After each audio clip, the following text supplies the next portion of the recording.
کتنے کنٹریز ایسے ہیں, آپ تاریخ اٹھا کے دیکھیں, جو صحابہ کی تجارت میں ایمانداری دیکھ کر پورے ملکوں کے ملک مسلمان ہوئے ہیں. آج کوئی بتا سکتا ہے کہ وہ اس مسلمان کی ایسی اس نے ایمانداری دیکھی کہ اسلام قبول کر لیا؟ ایسے شاذ و نادر واقعات ہیں. ہمارے نبی صلی اللہ علیہ وسلم نے جب پہلی مرتبہ نبوت کا دعویٰ کیا مکہ میں, تو دیکھو آپ کے پاس 2 عمل تھے پیش کرنے کے لیے. ایک اپنا صادق اور امین ہونا کہ میں سچا ہوں, جھوٹ نہیں بولتا, میں کبھی کسی کی امانت میں خیانت نہیں کرتا, یہ بھی عمل تھا. دوسرا آپ کا عمل تھا غار حرا کی عبادت, جو آپ ہمیشہ کیا کرتے تھے کہ آپ یہ بتا سکتے تھے لوگوں میں اتنا عبادت گزار ہوں, میں غار حرا میں عبادت کیا کرتا تھا, بتاؤ کیا میں جھوٹ بول سکتا ہوں؟ تو لوگ کہتے کہ نہیں. لیکن آپ نے غار حرا کی عبادت کو پیش نہیں کیا, آپ نے اپنے کیریکٹر کو پیش کیا ہے, کردار کو پیش کیا ہے کہ 40 سال کے عرصے میں کبھی ایسا نہیں ہوا کہ میں نے کسی سے پیسے لیے ہوں اور ٹائم پہ واپس نہ کیے ہوں, یا کسی نے مجھ پر اعتماد کر کے امانت رکھوائی اور میں نے اس میں تھوڑی سی بھی خیانت کر دی ہو. 40 سال میں میری زبان سے تم نے کبھی جھوٹ نہیں دیکھا. تو یہ کیریکٹر تھا جس کو پیش کر کے نبی نے دین کی دعوت دی ہے. اگر آپ کا کیریکٹر ٹھیک نہیں ہوگا, گورا کہے گا کہ یہ کمبخت جھوٹ بھی بولتے ہیں, 2 نمبری بھی کرتے ہیں, بولتے کچھ ہیں, دل میں کچھ اور ہوتا ہے, ملکی قوانین کو سب سے زیادہ اڑانے والے, دھجیاں اڑانے والے بھی یہی ہیں. تو وہ کیا سمجھے گا کہ مسلمان ایسے ہوتے ہیں, اس سے اسلام کا امیج دنیا میں خراب ہوگا. معاہدوں کی پابندی کا دیکھو, یہاں آپ معاہدہ توڑو گے نا, دنیا کی حکومتیں جو سزا دیتی ہیں وہ تھوڑی ہوتی ہے, اصل سزا کون دے گا؟ اللہ. قرآن میں کتنے مقامات پر اللہ تعالیٰ نے امتوں کے واقعات بھی سنائے کہ پچھلی امتوں میں اللہ تعالیٰ نے شعیب علیہ السلام کو بھیجا اپنی قوم کے پاس. شعیب علیہ السلام کو کیوں بھیجا؟ وہ قوم کیا کرتی تھی؟ ناپ تول میں کمی کیا کرتی تھی. وہ کرتے تھے کہ جب پیسے لے رہے ہیں نا کسٹمر سے, پورا گن کے لے رہے ہیں, اور جو مال اس کو دے رہے ہیں اس میں ڈنڈی مار رہے ہیں, جھوٹ بول رہے ہیں اس میں. وہ ایک ہے نا کہ ایک سوئی بنائی کسی نے, جاپان نے سوئی بنائی, اور نہیں امریکہ نے سوئی بنائی اور کہا کہ اس سے باریک سوئی کوئی بنا کے دکھائے دنیا میں. ٹیکنالوجی کا ماہر ہے نا وہ, تو اتنی باریک سوئی تھی وہ سوئی, کہا کہ اس سے باریک کوئی دکھا کے بتائے. جاپان نے چیلنج قبول کیا, اس نے کہا اس سے باریک کیا, ہم اس میں سوراخ کر کے دکھا دیں گے. بھائی اتنی باریک سوئی میں جاپانیز سائنسدانوں نے کیا کیا؟ سوراخ کر دیا. امریکہ بھی حیران کہ یار یہ تو ہم سے بھی آگے نکلے. بھائی پاکستانیوں نے کیا کیا ہے؟ انہوں نے کہا یہ تو کچھ بھی نہیں ہے, اتنی باریک سوئی اور اس میں سوراخ, یہ کیا ہے؟ تو پاکستان کے پاس جب وہ سوئی آئی نا, تو اس کو جب لیب میں لے جا کے خوردبینوں سے دیکھا گیا تو اس پہ لکھا ہوا تھا میڈ ان پاکستان.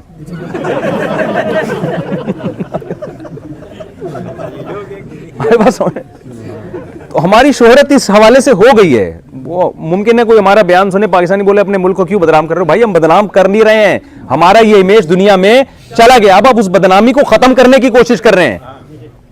ہم کوشش کر رہے ہیں کہ توبہ کر لیں تاکہ ہماری بدنامی دنیا میں نہ ہو. ہاں تو یہی ہو گیا ہے نا, حقیقت بھی یہی ہے. ہمارے سیاستدانوں نے جو کرنا تھا وہ کیا, ہم بھی تو وہی کر رہے ہیں نا.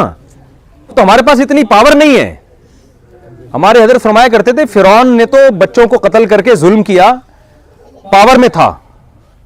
اگر ہم اتنی پاور میں آتے تو ہم بھی کوئی فرعون سے کم نہیں ہوتے. جذبے سب کے وہی ہیں, وہ تو ہے, وہ ہے نہیں کچھ کرنے کو لیے, تو کیا کرے گا آدمی پھر بیٹھ کے. پھر یہی ہوتا ہے, وسیم سے 50 روپے لے کے کھا گیا, ادھر سے 20 روپے لے کے کھا گیا, ادھر سے جو زیادہ بڑے سیاستدان ہیں وہ اسٹیل مل کھا گئے. پاکستان میں آپ کو پتا ہے نا, کراچی میں اسٹیل مل ایک چمچہ بھی نہیں چھوڑا الحمدللہ, ایسے کھائی ہے اسٹیل مل. پتہ نہیں ہم سے تو لوگ ہمیں کہہ رہے ہوتے ہیں میٹھا 2 چمچے کھا لیں, ہم کہتے ہیں یار ہم سے تو 1 چمچہ نہیں کھایا جاتا, اور وہ چمچے سے مراد جو چمچے میں چیز ڈالی جاتی ہے. اور ہمارے ماشاءاللہ بعض حضرات ایسے ہیں, اللہ نے ایسا پورے چمچے کھا گئے. وہ یعنی یہ نہیں کہ چمچے میں جو چیز تھی بس, جزاک اللہ, چمچے پوری اسٹیل مل, جو اسٹیل کی بنی ہوئی مل ہے وہ کھا گئے پوری. تو یہ ہمارا امیج ہے دنیا میں. دیکھو دنیا میں حکومتیں جس طرح سزا ہونی چاہیے کبھی مل جاتی ہے کبھی نہیں ملتی, یہ ہمارے مذہب کا حصہ ہے. شعیب علیہ السلام نے جب اپنی قوم کو سمجھایا کہ کسٹمر کو مت ٹھگو, تو وہ کسٹمر بھی تو اسی قوم کے تھے یا نہیں تھے؟ اسی قوم کے تھے یا نہیں تھے؟ تو پتہ ہے شعیب علیہ السلام کو لوگوں نے کیا تانا دیا؟ آپ لوگ تھک تو نہیں گئے؟ شعیب علیہ السلام کو یہ تانا دیا لوگوں نے, وہ یہ تانا دیا کہ یا شعیب اصلاتک تأمرک ان نترک ما یعبد آباؤنا او ان نفعل فی اموالنا ما نشاء. اے شعیب تو نماز پڑھتا ہے مسجد میں, صوفی, بڑا اچھا لگتا ہے ہمیں,